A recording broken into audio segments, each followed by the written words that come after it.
I think if we have to approach this from the premise of it's an impossible career, Right. balanced against the fact that somehow some people manage to get jobs. Hmm. So it is somehow doable, but we shouldn't expect too much from it because the likelihood is this is just math, not to be discouraging. It's just mathematics. So then we're, as I say, that supports the idea of enjoy the journey. If all I can do right now is an acting class, I want to enjoy that acting class. If all I can do right now is student films, I want to enjoy that fucking moment where I get to do that. Right. Because otherwise, you could spend your whole career chasing the stick, whatever that metaphor is, just Right. chasing the thing that's not going.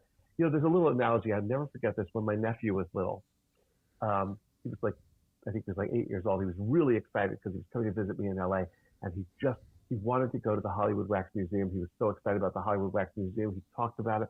We had breakfast that day. He's like, we're going to the Hollywood Wax Museum. We're going to the Hollywood Wax Museum.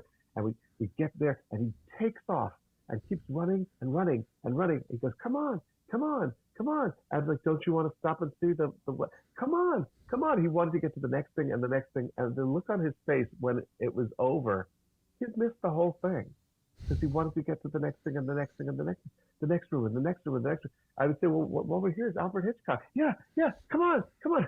And he missed the whole thing. And I get concerned that we can spend our whole careers that way, thinking that we're going to get to some level where we won't be chasing it. And I know we said that before, but it is important advice to sort of relish the journey as you go of this crazy, impossible career.